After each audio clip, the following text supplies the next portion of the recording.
The 20th year after marrying Stephen, the long-lost system told me that my mission was complete, and I could go home. Thus, I allowed Stephen and his son to hand over all the remaining grain coupons in our home to the female protagonist of this story, letting my son give his college spot to the protagonist's daughter. My friend next door asked me why I had suddenly become so accepting. I just smiled and replied, "Because I'm going home." But little did I know, they went crazy upon finding out. Chapter 01. Beep. Dear host. Hello, your vicious female antagonist series of tasks has been completed. The portal to return to the real world will open in 5 days. Please prepare yourself. Hearing that long-missed mechanical voice, I felt somewhat dazed. I had transmigrated into this world and had been living in this remote countryside for 20 years. In my senior year of college, while looking for a job, I unexpectedly transmigrated and was bound to the system. I thought, like all the romance novels, I was here to save the male lead or win over the devoted second male lead. But the system told me that my task was to push the plot to develop normally and make it so that the main couple wouldn't easily get together. Since then, the system had never come online again. If the system hadn't suddenly reminded me, I would have forgotten that I still had a mission on me. Mrs. Lin, why are you spacing out? Your watering is about to drown the vegetables. It wasn't until Sandra, who lived next door, grabbed the watering can from my hand that I snapped out of it. After feeling a bit annoyed, I apologized to Sandra, then squatted down to dig a channel to drain the overflowing water. Then, I took the watering can back from Sandra and continued watering. Mrs. Lin, you're smiling so happily. Is it because your Simon is going to study in the city? It really sounds wonderful. If my child got in, I could wake up smiling every night. But my child isn't as good as your Simon. Maybe it's because you guys are educated. The child you have can read and write. Sandra laughed, waved her hand, and teased. Hearing this, the smile on my face gradually faded, and after a pause in my actions, I resumed working. It's not because of that. As for college, Simon told me yesterday that he's not going. Not going? Sandra widened her eyes and looked at me. Mrs. Lin, this is no joke. The university Simon got into is one that many people wish to attend but can't. How can Simon decide not to go? Is there some difficulty at home? You must persuade him properly. This isn't something to joke about. If your family has any troubles, let us know. We'll definitely help if we can. Listening to Sandra's words, I felt a sense of relief inside, but thinking about the reason my son isn't going to school, I couldn't help but sigh slightly. Seeing that I wasn't speaking, Sandra frowned and finished pouring the last spoonful of water. It must be because of the Bai family's daughter. In my opinion, both the mother and daughter of the Bai family are nuisances. The mother is a pest to your husband, and the daughter is a pest to your son. Truly shameless. Sandra stood beside me, working while cursing them. If it had been before, I might have agreed with her, complaining about family troubles together. But just now, the system told me that originally I only needed to stay here for 4 years, but due to a system glitch that wasted my time, after I returned to the real world, I would not only receive a reward of 10 million but the system could also grant me one wish. I was almost knocked unconscious by this good news. Filled with the excitement of wanting to escape my current situation, I didn't have time to care about the Lin family's two foolish father and son. So, I stopped listening to Sandra's complaints about her own family affairs. After hurriedly saying goodbye to her, I went to the team leader and exchanged all my previously saved work points for grain coupons and cloth coupons, as people in this era still needed grain coupons to buy things. Then, I rushed to catch the last train into the city, exchanged the cloth for a piece of high-quality fabric, and had the store make me a new outfit. After that, I went to a restaurant I hadn't dared to eat at in years and had a big meal, before leisurely carrying a few vegetables and a small amount of meat back home. Anyway, since I was going home, if I don't use these work points I've saved up, it'll be a waste, and they'll just go to the Bai family's mother and daughter pair for nothing. Chapter 02. When I first arrived, Stephen was still a clear-headed, promising university student, so after I married Stephen, everyone said I had struck it lucky. They just couldn't see me getting up at dawn to set up a breakfast stall and earn money.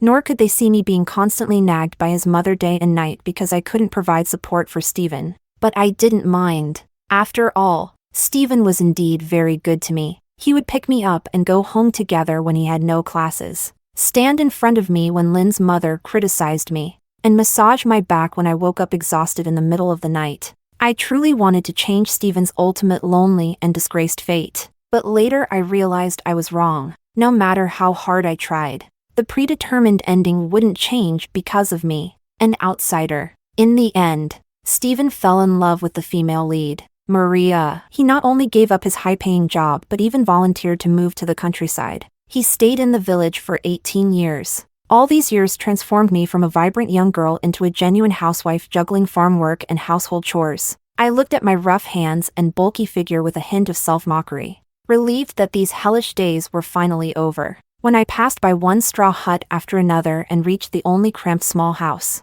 I saw my son placing his university acceptance letter and the money I had saved into Maria's daughter's hands. "Luna, you're a girl. You need this acceptance letter and the money more than I do. When you go to the city, things will definitely be different from the village. This money is from your father and me. Please take it." My husband, standing beside us, lovingly persuaded Maria and her daughter. After 2 rounds of refusal, Maria finally accepted with deep gratitude.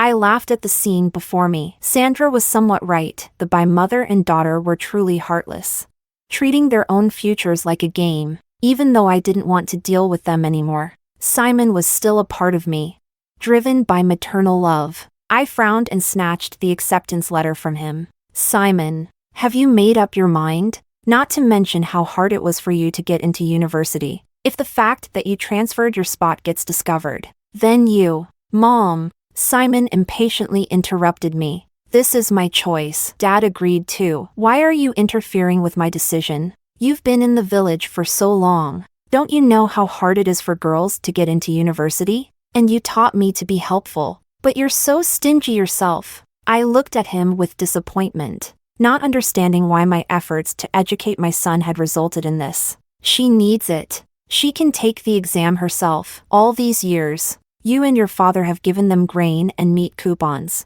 Even the money I saved for your education goes to them. Have you ever thought about how our family is going to survive?" After saying that, I couldn't help but cast a reproachful glance at Maria and her daughter. Thanks to Stephen and his father's occasional support, they were well taken care of. They didn't have to do farm work, and Stephen even gave his job as a points clerk to Maria, making her the best off among our group of sent-down youth. After hearing my words, tears welled up in Maria's eyes. She returned the money to me. "Mrs. Lynn, it's my fault. Stephen told me that what he gave me was all that was left from your side. Things you didn't need. I didn't think much about it. Please don't fight because of me. For this university, my daughter Luna will take the exam herself. I will earn the money for her education on my own. Stephen, thank you for all your help over the years. But to prevent Mrs. Lynn from misunderstanding, we should reduce our interactions." As Maria tried to leave, Stephen, looking anxious, grabbed her hand. "Maria, what are you talking about? This household isn't her place to meddle in. Simon and I, 2 men, don't need that much money. You 2 girls should have some savings for yourselves. And what do you mean by reducing interactions?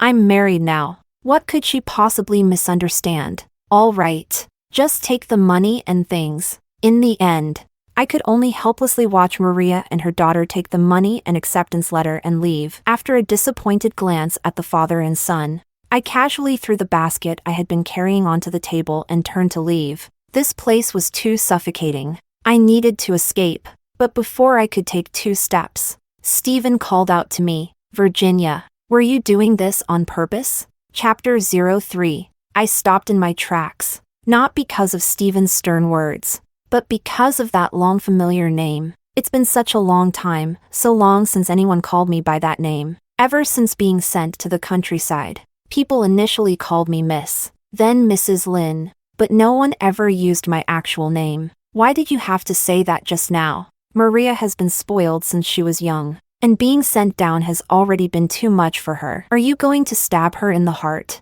Our family isn't short on money. Why do you have to poke holes in this facade? Is making others embarrassed your goal? Why are you so vindictive? That's right, Mom. Didn't you see how Luna was on the verge of tears after what you just said? Why is your heart so hard? Besides, Luna is definitely going to marry into our family in the future. The university spots are the same for everyone, aren't they? Can't you stop being unreasonable? Hearing this, I really wanted to laugh. They didn't earn the money or the work points themselves, so of course they thought I was being heartless. Since Stephen was sent to the countryside, his health has never been good, so I was forced to do the work of 2 people alone, just to earn extra work points to exchange for grain coupons to help his health. At first, Stephen was still considerate of me. He would even cry and apologize to me at night when he saw my hands becoming rough from farm work. Every time this happened, I would feel grateful that I had married the right person.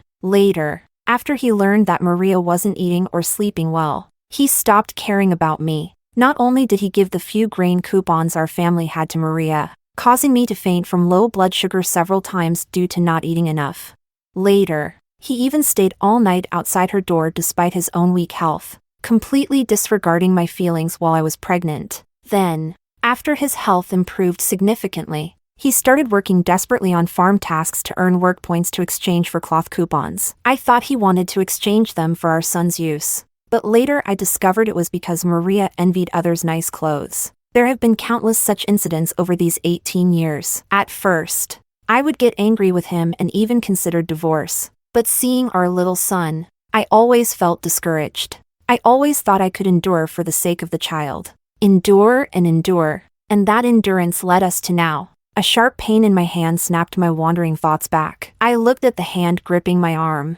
Unlike the gentle grip on Maria's hand, Stephen's hand clenched mine like an iron clamp. His fingernails were slightly white from the pressure, just like his pale, sickly complexion. I thought absent-mindedly, Virginia, why are you spacing out? I'm talking to you. I originally thought I would argue with them as usual, yelling and crying about why. But unexpectedly, looking at Stephen and his son now, all I felt was annoyance. I forcefully slapped the hand Stephen was holding mine with, watching him release it in pain.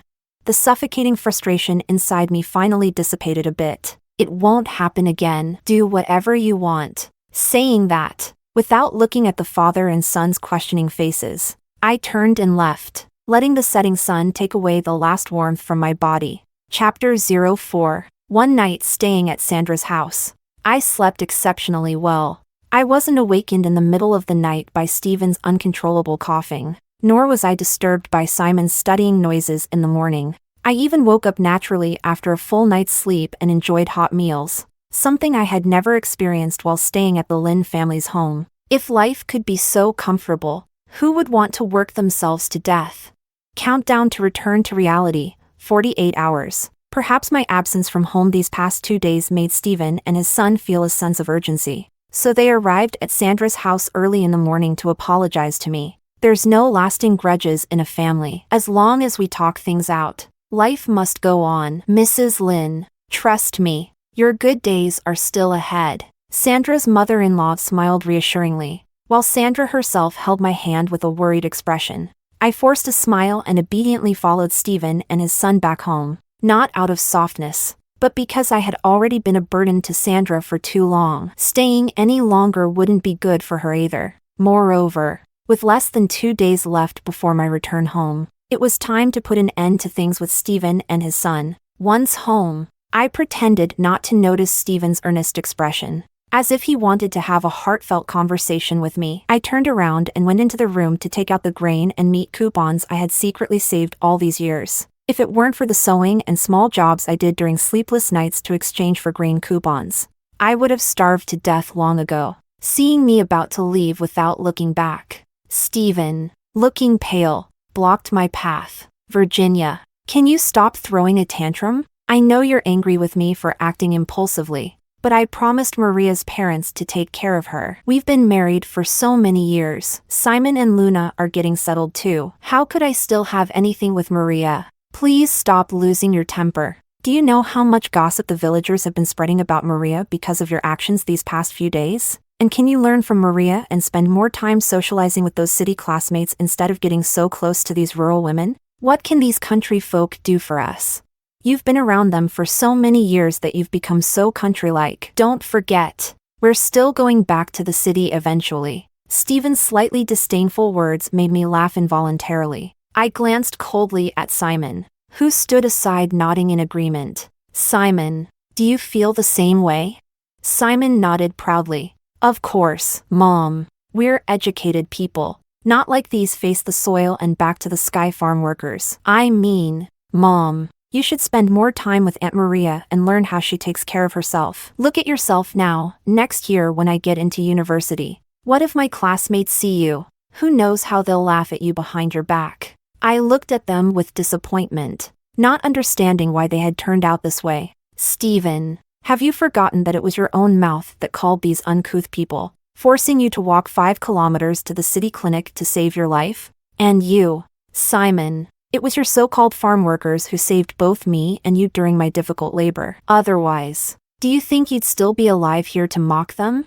Simon, I didn't understand before why the son I personally taught would turn out so unreasonable, with his mind filled with romantic notions. Later, I realized that this is probably inherited from your father, and it can't be changed. Simon, Stephen, I've given you both my all, but I still can't turn things around. I'm tired after all these years. Let it be. Anyway, I was going home. Their lives no longer had anything to do with me. I picked up the grain coupons from the table and turned to leave the house filled with my memories. Just as I reached the doorway, I locked eyes with Sandra, whose expression was complex. She struggled for a moment before grabbing my arm and saying, Mrs. Lin, I've thought long and hard and there are some things I need to say. I know there's a saying, better to tear down a temple than to break up a marriage. But seeing how poorly you've been treated all these years, even I can tell. So even if you distance yourself from me in the future, I need to say this, Mrs. Lin,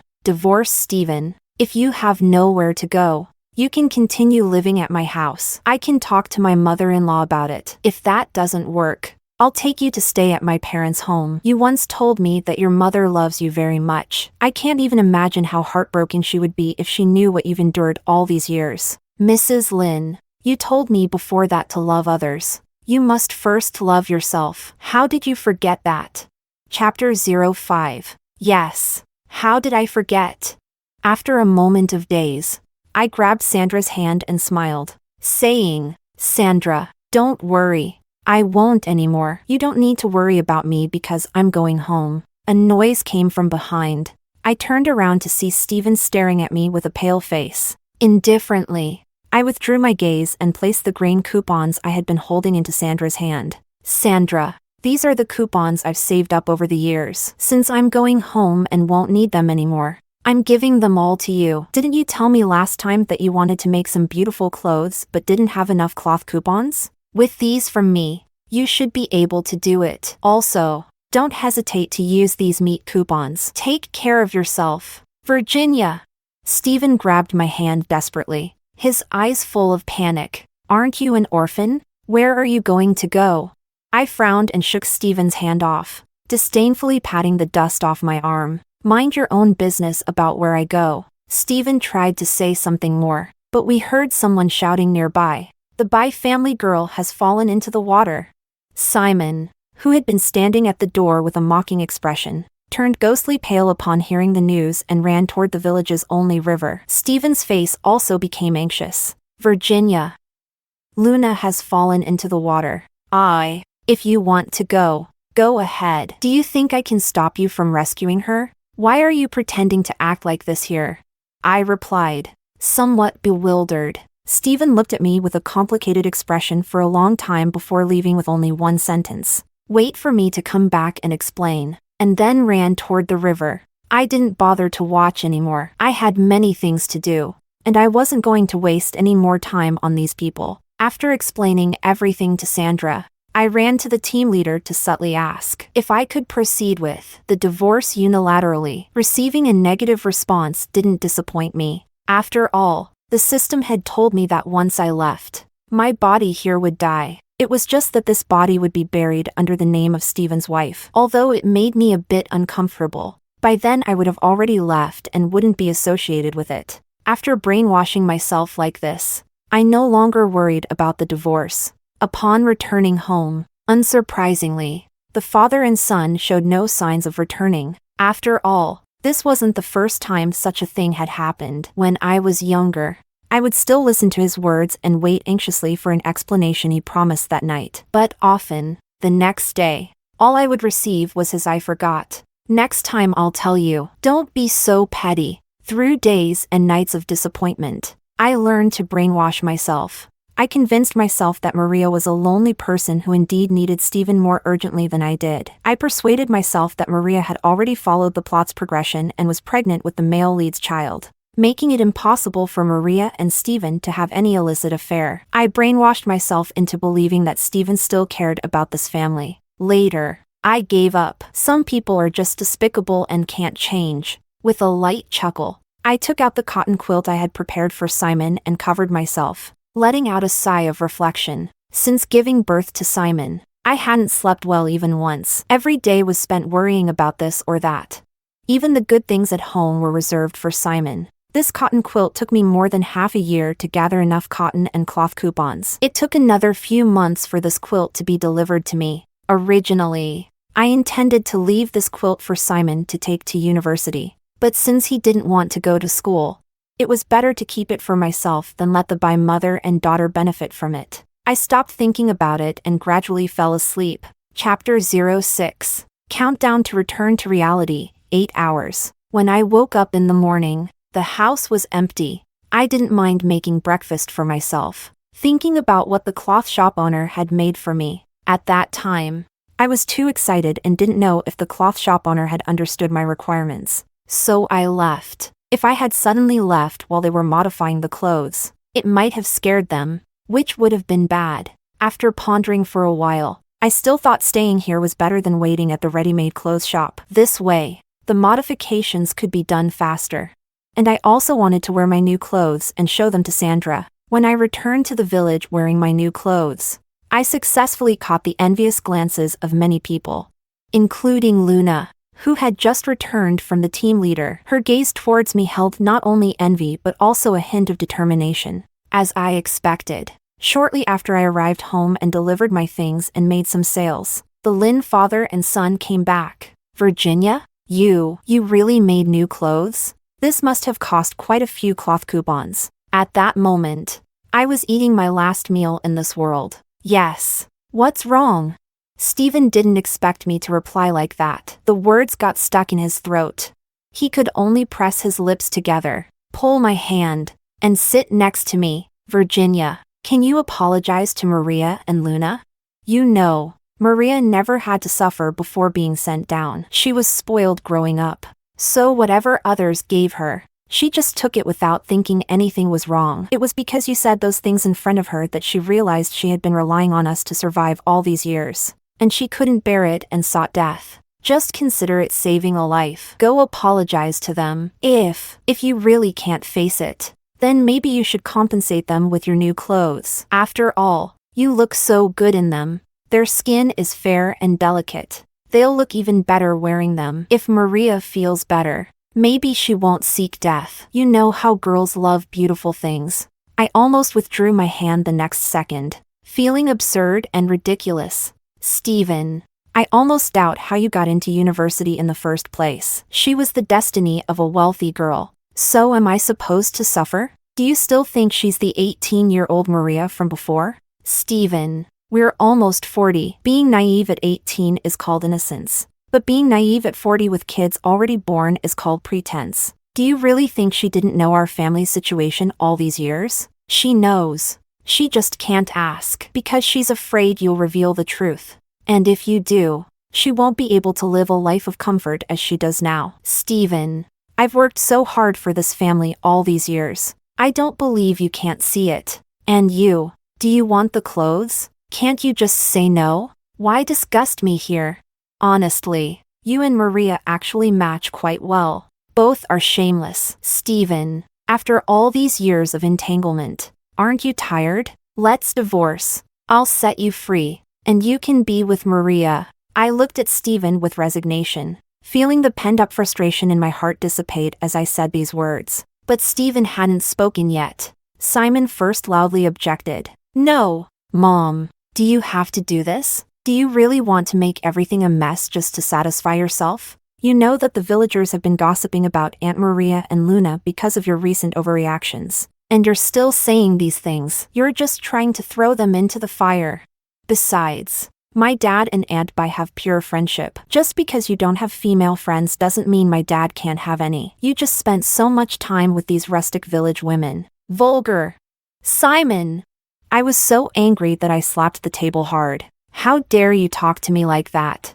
Simon was startled but still stubbornly refused to apologize. I was completely disappointed. The wish the system gave me was supposed to be used for Simon, so that after I left, Simon could continue to live smoothly. But now I feel like a joke, so I finally used that wish on myself.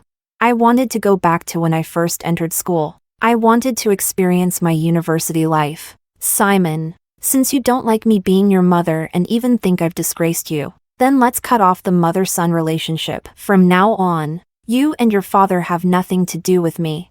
Chapter 07. Countdown to Return to Reality. 3, 2, 1. Finally, I could go home. Listening to the system's mechanical voice, I had never felt like crying so much. Through my teary eyes, I seemed to see Stephen rushing over with a panicked expression, trying to grab me. But the next second, my vision went white, and I fell into unconsciousness. When I woke up, I was startled awake by a push and loud noises. Virginia, Virginia, class is over. Hurry up and go eat. I looked around dazedly at the unfamiliar faces beside me. You finally woke up. Hurry, hurry. There's only 1 minute left until class ends. I must eat sweet and sour pork ribs at the cafeteria today. 3, 2, 1, go. Before I could respond, the girl grabbed me and dragged me outside. Although I didn't understand what was happening, I followed her outside. After eating and lying on the dormitory bed,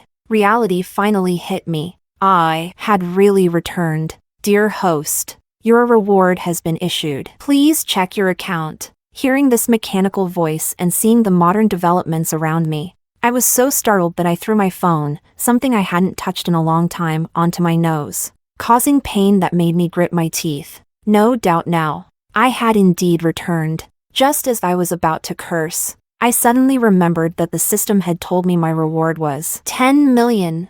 Immediately, all feelings of anger vanished. I hurriedly opened my phone to check the balance. After confirming my bank account balance 4 or 5 times, I burst into laughter. A failed romance in exchange for living comfortably in the second half of my life. Thinking about it, it didn't seem so bad after all, as I happily fantasized about what to do with this money. The system spoke again. Congratulations, host. You have completed the mission. Would you like to know the outcome of your mission target after you left? The smile on my face faltered. Thinking of the Lin father and son, I still felt a surge of resentment. Are they doing well? If they are, I won't watch it. They are doing quite badly. I don't know if it was my imagination, but I always felt that when the system said this, there was a tone of schadenfreude. After learning that the Lin father and son met a miserable end, I actually became interested in their aftermath. So, I asked the system to play the footage of what happened after I left.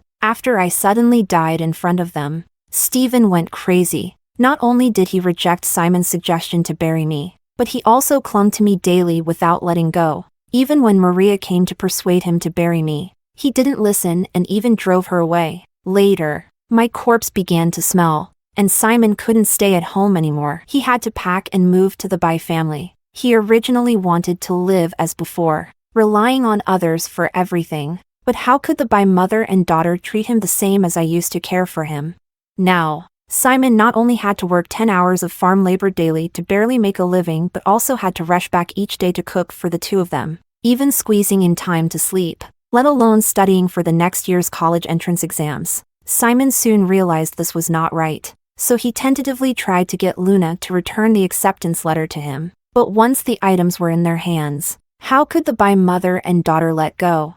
Later, under their brainwashing, Simon not only gave up the second year's college entrance exams but also supported the Bai mother and daughter until Luna finished university. Of course, it wasn't that Simon didn't want to continue supporting them, but that Luna had already found a new source of support. When Simon found out about this, Luna was already pregnant in the city and had even brought Maria into the city. All these years of effort had gone to waste, and Simon couldn't accept it. That day, he grabbed a knife and rushed to Luna's home, killing both Luna and her husband, and even Maria, who had gotten up in the middle of the night to see what was happening. Later, after shouting "Mother, I was wrong" to the sky, he committed suicide. After Stephen found out about this, he not only didn't react but also held my ashes, saying that it was Simon's fault. Later, Stephen was cheated out of his money by a fake monk who claimed to be able to revive relatives and died desolate in the woods. After watching it,